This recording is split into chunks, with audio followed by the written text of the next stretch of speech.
찾아온다.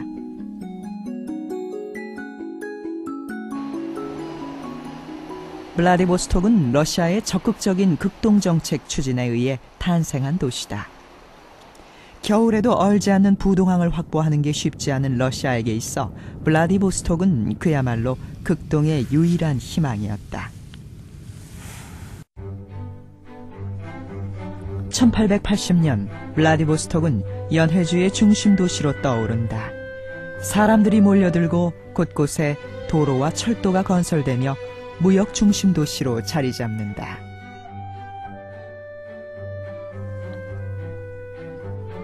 이때 한인 이주자들은 노동력의 중요한 부분을 차지하게 된다. 그리고 마침 블라디보스톡에 돌아온 최재형에게도 큰 역할이 찾아왔다.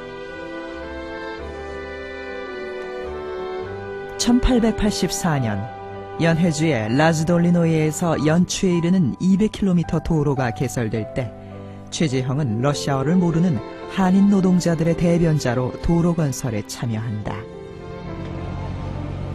러시아의 극동 진출에 중요했던 이 도로는 지금까지 이용될 정도로 당시엔 대단한 공사였다.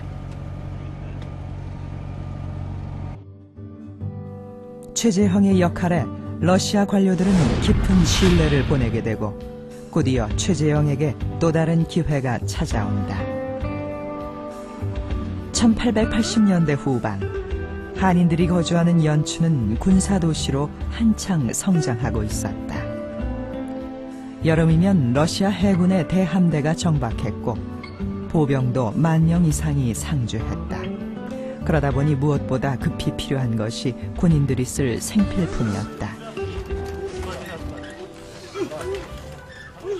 바로 이들을 상대로 한 군납업이 가장 큰 이윤을 낼 수 있는 사업으로 등장했다.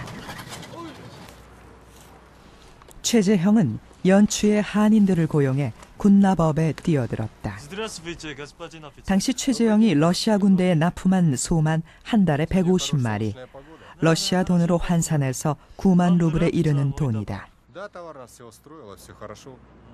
Достаточно высоким и иногда превышал 100 и даже 150 тысяч рублей в год. Это были очень крупные деньги. Можно сказать, например, что зарплата продавца в хорошей компании была в 1912 году была примерно 30-35 рублей. Повар в хорошей компании получал 40 рублей. Чернорабочий получал 15-20 рублей. Так что это были очень крупные деньги. 힘든 일도 마다하지 않는 성실한 한인들은 최재형의 사업의 원동력이 됐다. 그렇게 해서 확대된 사업은 다시 한인들의 이익으로 돌아갔고 연추의 한인들은 그와 함께 부를 쌓아갔다.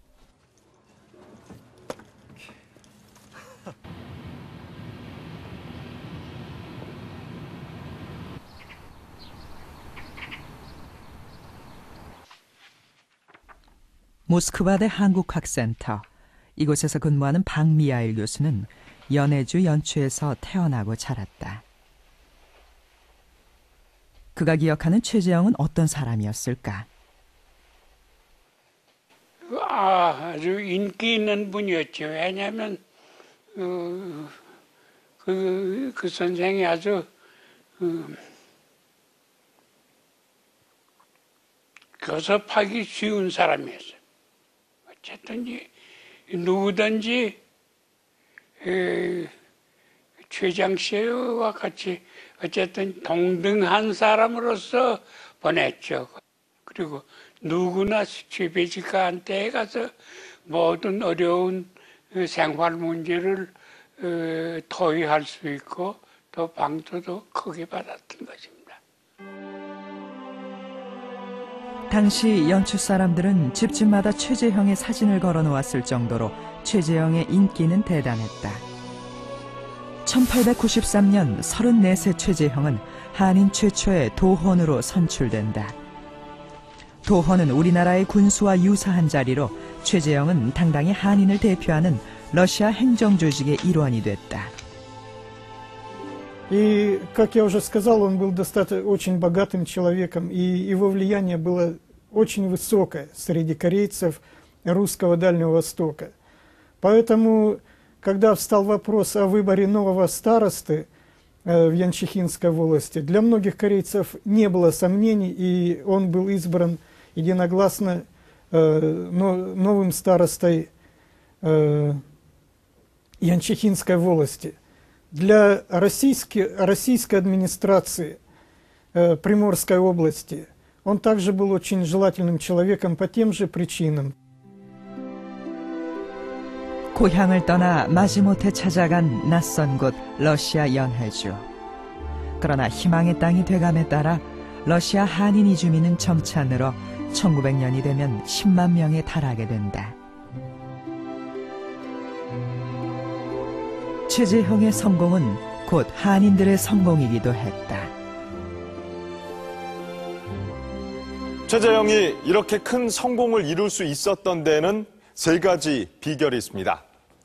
현지인 같은 러시아어 실력과 그를 믿는 성실한 한인들의 노동력, 그리고 또 마지막으로 뛰어난 사업 수완이 그것이었죠.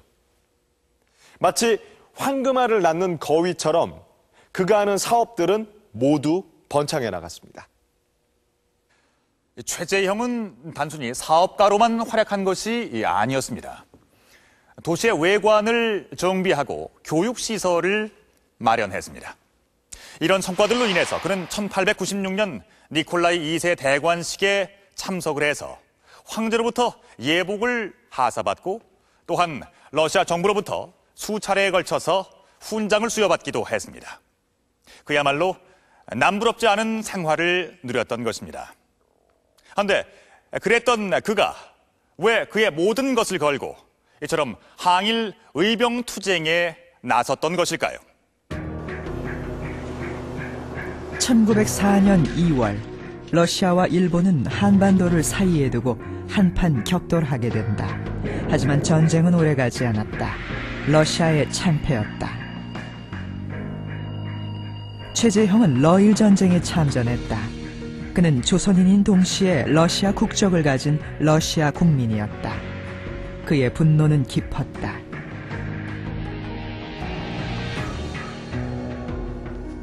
게다가 이듬해 일본은 대한제국의 외교권을 박탈하는 을사조약을 맺는다. 또한 헤이그 밀사 사건을 빌미로 1907년에 고종을 퇴위시키고 군대마저 강제로 해산한다.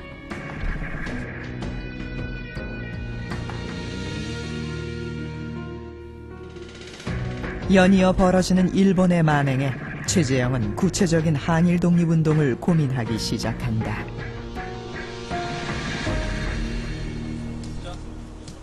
그런데 이때 계기가 마련된다. 간도에서 활동하던 이범윤이 최재형을 찾아온 것이다. 일본이 러일 전쟁에 승리하고 간도를 차지하자 간도 관리사였던 이범윤은 더 이상 그곳에서 활동할 수 없었다. 이범윤이 데려온 의병들은 상당수가 사냥을 하던 포수 출신들이었고 제대로 된 무기체계도 갖추지 못하고 있었다.